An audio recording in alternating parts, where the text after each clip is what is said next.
জামাতের পক্ষ থেকে বারবার আমরা সেই সরকারের দেয়া প্রতিশ্রুতির মধ্যেই যেন সরকার নির্বাচন দেয়, কোনো অজুহাতেই যেন এটা পার না হয়, সেই ব্যাপারে আমিরি জামাতের পক্ষ থেকে বারবারই বলা হয়েছে।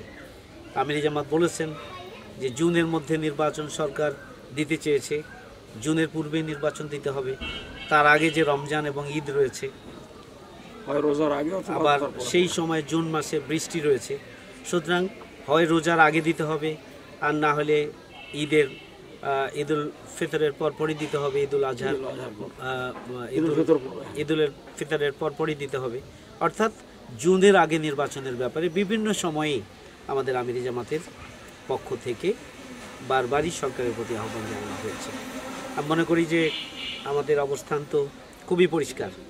আমরা বলেছি যে সরকারের টাইম ফ্রেমের মধ্যেই নির্বাচন হতে হবে, এই টাইম ফ্রেম নিয়ে যেন বিকল্প কোনো চিন্তা সরকার না করে।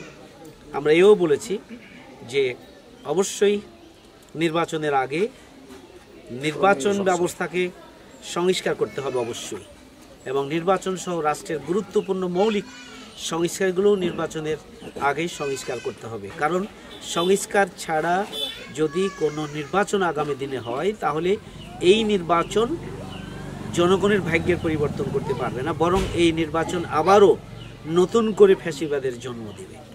এই জন্য আমরা বারবারই বলেছি যে তার আগে অবশ্যই সংস্কারগুলো সম্পাদন করতে হবে। তার আগে আমরা বলেছি যে ফ্যাসিস্ট অপশক্তির বিচার করতে হবে যারা গণহত্যা পরিচালনা করেছে।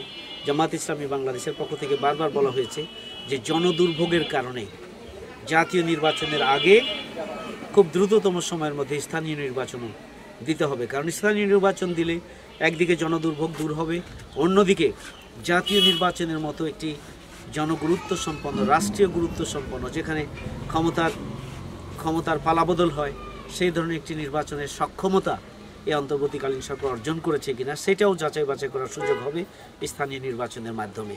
এই জন্য আমরা আগে স্থানীয় নির্বাচনের দাবি জানিয়ে আসতেছি জাতীয় নির্বাচনের আগে।